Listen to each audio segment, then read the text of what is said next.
जैसा कि आपको पता है कि सज्जाद नोमानी साहब का एक ट्वीट वायरल हो रहा है। आप लगातार देख रहे हैं कि सज्जाद नोमानी साहब ने इंडिया गठबंधन को समर्थन किया है। और सबसे पहले मैं आपसे सवाल करता हूं, और खास करके इम्तियाज जलील साहब को हराने के लिए औरंगाबाद ईस्ट से अब्दुल गफ्फार कादरी को समर्थन किया। आप ये फोटोज देख रहे होंगे, ये ट्वीट देख रहे होंगे, और जो उन्होंने अपने एक्स हैंडल पर पोस्ट किया है वो स्क्रीनशॉट आप लगातार देख रहे होंगे। कहा यह जा रहा है कि सज्जाद नोमानी साहब ने इंडिया गठबंधन को समर्थन किया है। तो चलो सबसे पहले मैं सवाल करता हूं। देखिए, सज्जाद नोमानी साहब को मैं ये बता दूं, ये वो दौर नहीं है कि जब जामा मस्जिद से ये ऐलान होता था कि इस पार्टी को वोट कर दो, मुसलमान एक तरफा एक पार्टी को वोट कर देता है। इस वक्त मुसलमान गुलामी की जंजीरों को तोड़ करके अपनी पॉलिटिकल पावर को मजबूत करने के लिए वोट करने के लिए तैयार है।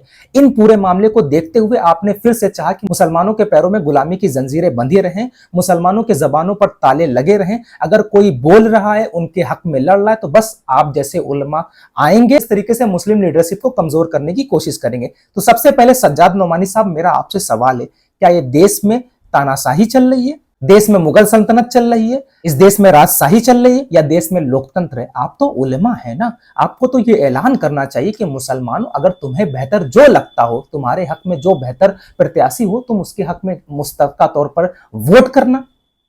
लेकिन आपका ये बयान ना आकर के आपने एक कमाल की बात कही। आपने वो जो नैरेटिव आपने सेट किया था, कहीं हम विपक्ष की सोच का शिकार ना हो जाए, तो आपने 188 सीटों पे, माफ कीजिएगा 288 सीटों पे 2 सीटों पर एमआईएम को समर्थन कर दिया। फिर से मैं सवाल करूंगा, इस देश में राजशाही नहीं है, इस देश में मुगलाई नहीं है, इस देश में लोकतंत्र है। आपको यह कहना चाहिए था कि जिसको चाहो आप वोट करो, मेरे नजर से यह बेहतर है, आपको यह कहना चाहिए था। लेकिन आपने तो पूरी लिस्ट ही जारी कर दी है। कमाल की बात है, मुसलमानों समझने की बात है, जो माहौल क्रिएट किया जा रहा है, जो एक नैरेटिव सेट किया जा रहा है मुसलमानों की लीडरशिप के खिलाफ, क्योंकि जानते हैं कि ऑल इंडिया मजलिस इत्तेहादुल मुस्लिमीन पहली ऐसी पार्टी महाराष्ट्र के अंदर बनेगी जो किंग मेकर की भूमिका निभाएगी महाराष्ट्र सरकार बनाने में। इनको लग रहा है कि मुस्लिम लीडरशिप मजबूत होगी। एक तरफ मौलाना महमूद मदनी कहते हैं कि उनकी राजनीति समाज को तोड़ने का काम करती है, एक तरफ सज्जाद नोमानी चुनाव से कुछ वक्त पहले ऐलान करते हैं कि हम इनको समर्थन करते हैं। आखिर आप हो क्या? आप सीधे सीधे पॉलिटिक्स में उतर आओ ना।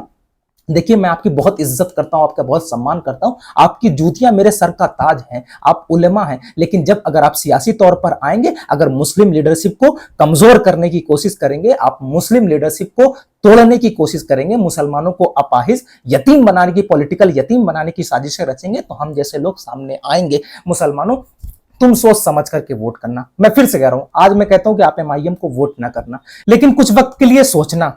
तुम्हारी शरीयत में जब मुदाखलत हुई तो कौन बोला? जब ट्रिपल तलाक जैसे कानून आए तो कौन बोला? जब सीए एनआरसी जैसे मुसलमान विरोधी कानून आए तो कौन संसद में खड़े होकर के हुकूमत से आंख मिला करके उसको नकारने का काम किया है? जब नजीब का कत्ल होता है, अखलाक की हत्या होती है, जब पहलू खान को मार दिया जाता है, तो संसद में खड़े होकर के मुसलमानों तुम्हारे हुकूक की लड़ाई कौन लड़ता है?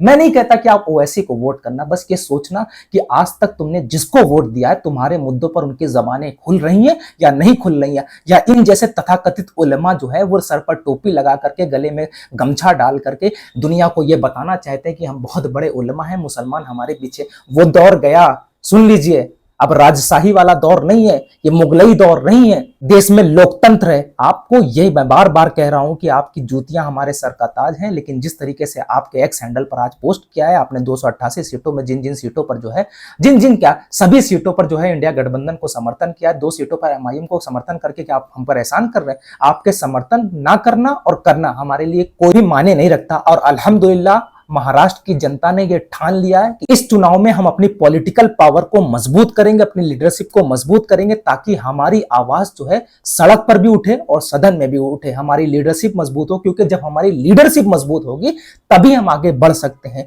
खैर, चुनाव से पहले मैं आप तमाम लोगों से कहता हूं कि इस वीडियो को ज्यादा से ज्यादा शेयर करना, ताकि इन जैसे तथाकथित मौलाना जो ये कह लीजिए कि मुस्लिम लीडरशिप को खत्म करने की साजिशें रच रहे हैं, वो नाकाम हो सके।